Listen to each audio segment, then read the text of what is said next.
¿Alguna vez te has sentido prisionero de tu propia mente?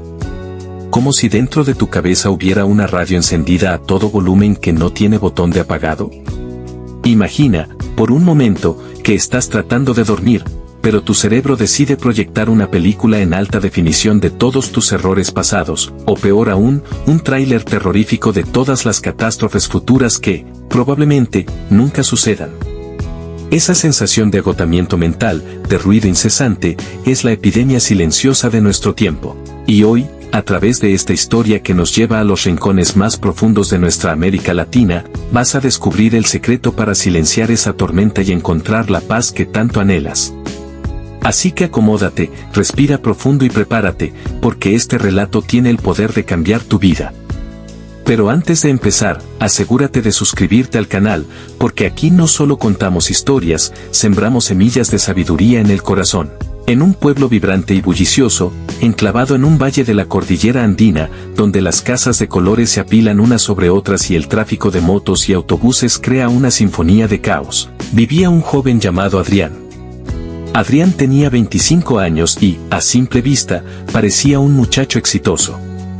Trabajaba en una oficina de contabilidad, vestía siempre impecable y tenía una sonrisa educada para todo el mundo. Sin embargo, por dentro, Adrián era un edificio en llamas.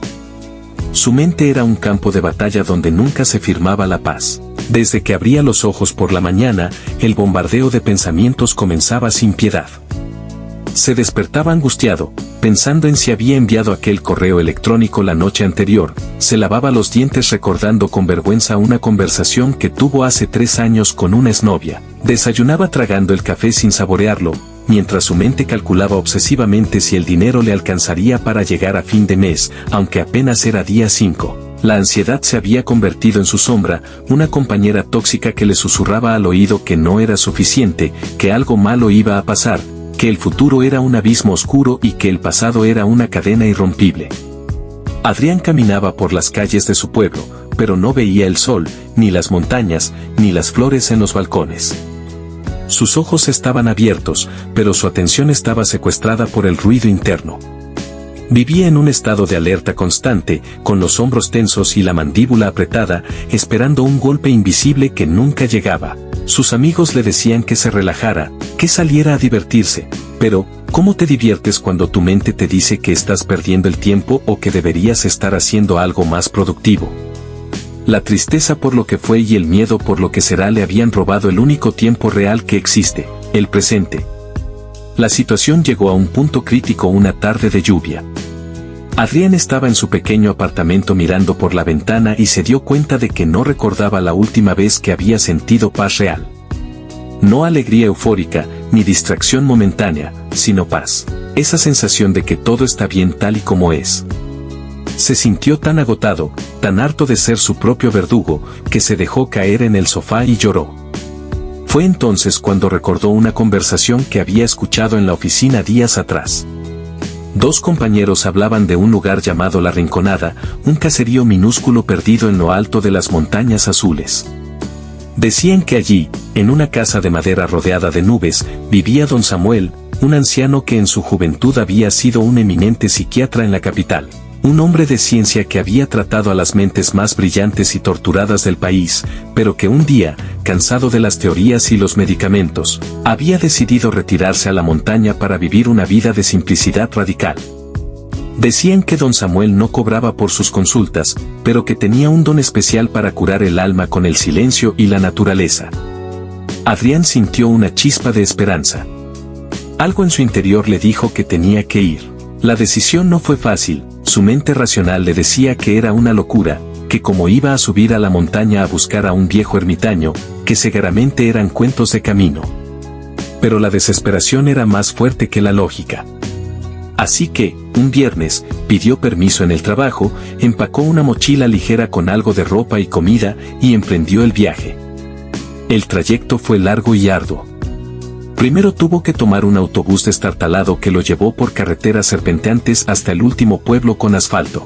Luego, tuvo que contratar a un guía local para que lo llevara en mula por senderos de tierra y piedra, donde el aire se volvía cada vez más frío y puro. A medida que subía, el paisaje cambiaba, el ruido de la ciudad quedó atrás, reemplazado por el sonido del viento entre los pinos y el canto de pájaros que Adrián nunca había escuchado antes. Después de 2 días de viaje, llegó a La Rinconada. Era un lugar que parecía sacado de un sueño, una docena de casas dispersas entre la neblina, con huertos verdes y chimeneas humeantes. Preguntó por don Samuel y una señora amable le señaló una cabaña al final del sendero, justo al borde de un precipicio que miraba hacia el valle infinito. Adrián caminó hacia allá con el corazón latiendo con fuerza. Al llegar, vio al anciano. Don Samuel estaba sentado en el porche, en una mecedora de madera rústica, con los ojos cerrados y una manta de lana sobre las piernas. Su rostro estaba surcado de arrugas profundas, como los mapas de los ríos, pero su expresión era de una serenidad tan absoluta que Adrián sintió vergüenza de interrumpir su quietud. Se quedó parado allí, sin saber qué hacer, hasta que el anciano abrió los ojos. Eran ojos claros y penetrantes, llenos de una lucidez que asustaba y reconfortaba al mismo tiempo. «Buenas tardes, joven», dijo don Samuel con una voz suave que no parecía de este mundo. «¿Qué tormenta te trae a este puerto de calma?» Adrián se quitó la gorra y, con la voz temblorosa, soltó todo lo que llevaba guardado. «Don Samuel, vengo porque ya no puedo más. Mi cabeza va a estallar. Pienso todo el día, todo el tiempo, no puedo parar. Me culpo por cosas que ya pasaron, me aterroriza lo que pueda pasar mañana. No duermo, no como bien, no vivo. Siento que estoy atrapado en una jaula y la jaula es mi propia mente. Me han dicho que usted ayuda a la gente. Por favor, dígame qué pastilla tomar, qué libro leer, qué hacer para que esto pare. Quiero paz, abuelo, solo quiero un poco de paz». Don Samuel lo escuchó sin interrumpir, observando cómo el joven se retorcía las manos y cómo su respiración era agitada. Cuando Adrián terminó, el anciano sonrió levemente, una sonrisa que no tenía burla, sino una compasión infinita. «Así que buscas la paz», dijo asintiendo lentamente. «La paz no es algo que se encuentra afuera, muchacho. No está en una pastilla, ni en un libro, ni en este paisaje. La paz es una consecuencia. Pero entiendo tu dolor. Ven, acompáñame, te voy a dar una pequeña tarea». Antes de hablar, don Samuel se levantó con dificultad, apoyándose en un bastón de guayabo, y caminó hacia un barril de agua de lluvia que tenía en la esquina del patio. Tomó un vaso de vidrio delgado y transparente y lo sumergió en el barril, llenándolo hasta el borde. Pero no solo lleno, sino rebosante. El agua formaba una pequeña cúpula en la superficie, sostenida milagrosamente por la tensión superficial. Cualquier movimiento brusco, por mínimo que fuera, haría que el líquido se derramara. El anciano se volvió hacia Adrián y le extendió el vaso con movimientos lentos y precisos. «Tenlo», le dijo, «con cuidado». Adrián tomó el vaso. Sus manos temblaban un poco y vio cómo el agua oscilaba peligrosamente, amenazando con caer. El anciano lo miró a los ojos y le dijo muy serio: «Esta es tu tarea. ¿Ves aquel árbol de roble gigante que está a la entrada del caserío?» «Sí», respondió Adrián, «está como a 500 metros de aquí». «Exacto», dijo don Samuel. «Quiero que camines hasta ese roble, le des la vuelta y regreses aquí conmigo. Pero hay una sola regla, una condición inquebrantable: si derramas una sola gota de agua, una sola, tendrás que volver a empezar y no te daré el consejo que buscas hasta que lo logres. ¿Entendiste?» Adrián miró el vaso, miró el camino de tierra irregular lleno de piedras y raíces, y miró al anciano. Pensó que era una broma, que el viejo estaba senil. Había viajado tanto para jugar a llevar el vaso, pero la mirada de don Samuel era de acero, no había espacio para la duda. «Está bien», dijo Adrián respirando hondo, «lo haré». Adrián se giró y comenzó su caminata. Al principio, su mente seguía en su caos habitual: «¿Qué estupidez es esta? ¿Cómo esto me va a curar? Seguro me veo ridículo». Pero apenas dio el primer paso, se dio cuenta de la magnitud del desafío. El suelo no era plano, tenía baches, piedras sueltas y desniveles. El vaso estaba tan lleno que el simple latido de su pulso parecía mover el agua. Instintivamente, Adrián tuvo que cambiar su foco. Toda su atención, todo su ser, se concentró en el borde del vaso y en sus pies. Ya no podía mirar el paisaje, ya no podía pensar en el trabajo, ni en su exnovia, ni en las deudas, porque si se distraía un milisegundo, el agua caería y tendría que enfrentar la vergüenza de fallar. Comenzó a caminar como un funambulista. Paso a paso. Sintiendo cómo su talón tocaba la tierra, cómo su peso se transfería a la planta del pie, cómo sus rodillas amortiguaban el movimiento. Sus ojos estaban clavados en el agua que se mecía hipnóticamente. De repente, escuchó ladridos. Un perro grande y negro salió de una casa corriendo hacia él. En otro momento, Adrián se habría asustado, habría pensado ¿y si me muerde? ¿Y si tiene rabia? Pero ahora no podía permitirse el lujo del miedo. Si se asustaba, temblaría, y si temblaba, el agua se caería.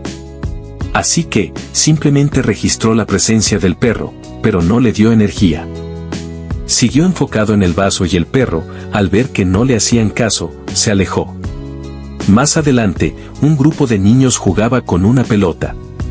La pelota rodó hasta sus pies y uno de los niños le gritó: «Señor, tírela de vuelta». La mente de Adrián quiso reaccionar, quiso ser amable o quiso molestarse por la interrupción, pero de nuevo, la prioridad era el vaso. Ignoró al niño, ignoró la pelota, rodeó el obstáculo con una fluidez que no sabía que tenía y siguió avanzando. El camino de ida le pareció eterno. Sus brazos empezaron a doler por la tensión de mantener el vaso nivelado. El sol le picaba en la nuca. Una gota de sudor le bajó por la frente y le entró en el ojo. Ardía, pero no podía soltar una mano para limpiarse.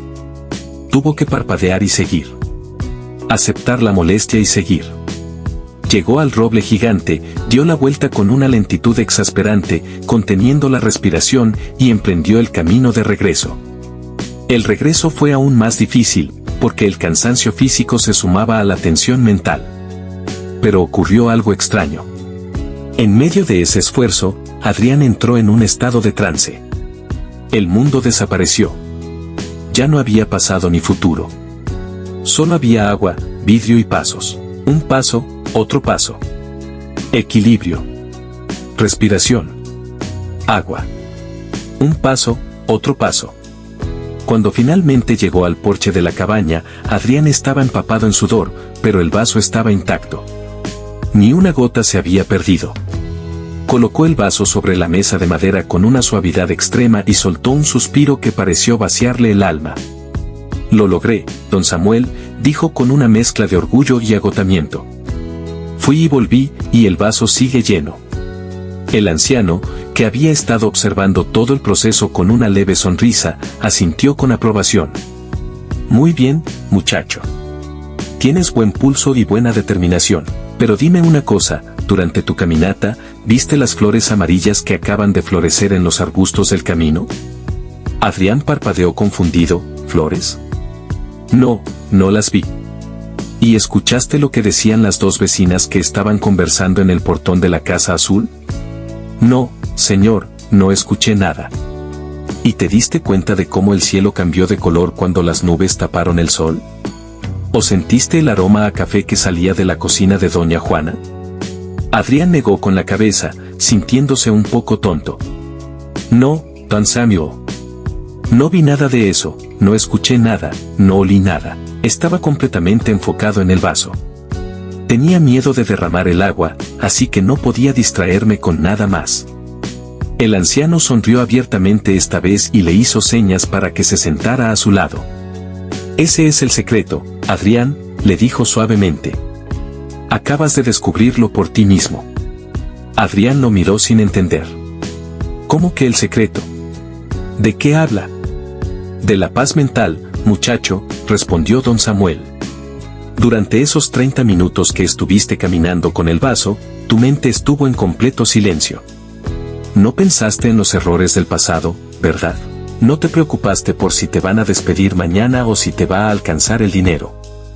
No te importó lo que pensaran los demás de ti.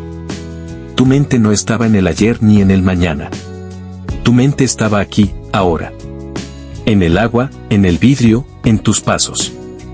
Eso es vivir en el presente». Adrián se quedó mudo, procesando las palabras del anciano. Era verdad. Durante la caminata, su ansiedad había desaparecido. No porque sus problemas se hubieran resuelto mágicamente, sino porque su mente no tenía espacio para ellos. Estaba demasiado ocupada atendiendo la realidad inmediata del vaso. El anciano continuó hablando, su voz profunda resonando en el aire de la montaña. ¿Ves, Adrián? El sufrimiento de la mente viene porque siempre estamos fragmentados.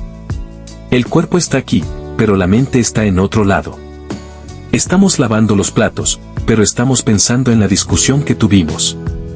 Estamos caminando hacia el trabajo, pero estamos pensando en las deudas. Estamos jugando con nuestros hijos, pero estamos pensando en el celular. Nos perdemos la vida porque nunca estamos donde está nuestro cuerpo. Tu mente es como ese vaso. Si la agitas con pensamientos del pasado y del futuro, se derrama, se desborda y ensucias todo tu ser con ansiedad. Pero si te enfocas en lo que estás haciendo en este preciso instante, por simple que sea, llevar un vaso, caminar, respirar, la mente se calma, se aquieta como el agua que trajiste. La paz no es un lugar al que vas. La paz es una forma de caminar. Cuando camines, solo camina. Cuando comas, solo come. Cuando trabajes, solo trabaja. Eso es todo. Adrián sintió como si le hubieran quitado una losa de cemento del pecho. Toda su vida había creído que la preocupación constante era señal de ser responsable o inteligente, pero en realidad era la causa de su miseria. Había descubierto que tenía el poder de enfocar su atención y que, al hacerlo, el ruido desaparecía. Abuelo, dijo Adrián con los ojos brillantes, entonces, si quiero calmar mi mente, ¿debo hacer como si siempre llevara un vaso lleno de agua? Exactamente, asintió don Samuel. Pero no necesitas el vaso físico. El vaso es una metáfora. Tu responsabilidad en cada momento es cuidar el ahora. Trátalo con la misma delicadeza con la que trataste esa agua. No dejes que se derrame tu energía por estar mirando cosas que no existen. Los miedos del futuro no existen, son fantasías. Las culpas del pasado ya no existen, son memorias. Solo existe este paso, este aire, este momento. Si cuidas el momento, el futuro se cuida solo. El sol comenzaba a ponerse, pintando el valle de tonos dorados y púrpuras. Adrián miró el paisaje y, por primera vez en años, lo vio realmente. Vio la majestuosidad de las montañas, sintió el frío rico de la tarde, escuchó el canto de los grillos que empezaban a despertar. Ya no había un filtro de angustia entre él y la vida. Estaba allí, presente, completo. Gracias, don Samuel, dijo Adrián con gratitud. Vine buscando una cura compleja y me llevo la lección más simple y poderosa de mi vida. El anciano le dio una palmada en la mano. Recuerda el vaso, Adrián. Cada vez que sientas que la tormenta mental regresa, imagina que tienes el vaso en las manos. Respira, vuelve a tus sentidos, siente tus pies en el suelo y sigue caminando, paso a paso, sin derramar el presente. Adrián emprendió el viaje de regreso a casa. No era el mismo hombre que había subido la montaña. Aunque sus problemas seguían existiendo, su relación con ellos había cambiado. Al bajar al pueblo y reincorporarse a su vida cotidiana, aplicó la lección. Cuando sentía que la ansiedad lo atacaba en la oficina, se detenía, imaginaba el vaso y se concentraba solo en la tarea que tenía enfrente. Una hoja de cálculo a la vez. Una respiración a la vez. Y descubrió que en el presente, en el ahora absoluto, siempre había paz. La historia de Adrián nos deja una enseñanza vital que a menudo olvidamos en nuestra carrera loca por la vida: la ansiedad no vive en el presente. La ansiedad necesita del futuro para existir, y la depresión necesita del pasado para sobrevivir. Pero aquí y ahora, en este segundo, todo es manejable, todo está bien. Tú tienes el control de tu atención, y donde pones tu atención, pones tu energía. No derrames tu vaso por fantasías. Cuida el agua de tu vida, que es este momento sagrado. Si esta historia ha resonado en tu interior, si sientes que necesitas aplicar la técnica del vaso en tu día a día, te invito a que le des me gusta a este video y lo compartas con esa persona que sabes que vive agobiada por sus pensamientos. Podrías estarle regalando la llave de su libertad. No olvides suscribirte a nuestro canal para seguir descubriendo historias que despiertan el alma y nos enseñan a vivir mejor. Gracias por habernos acompañado hasta el final. Nos vemos en la próxima historia, con más luz y más sabiduría. Hasta entonces, camina con cuidado y mantén tu vaso lleno de paz.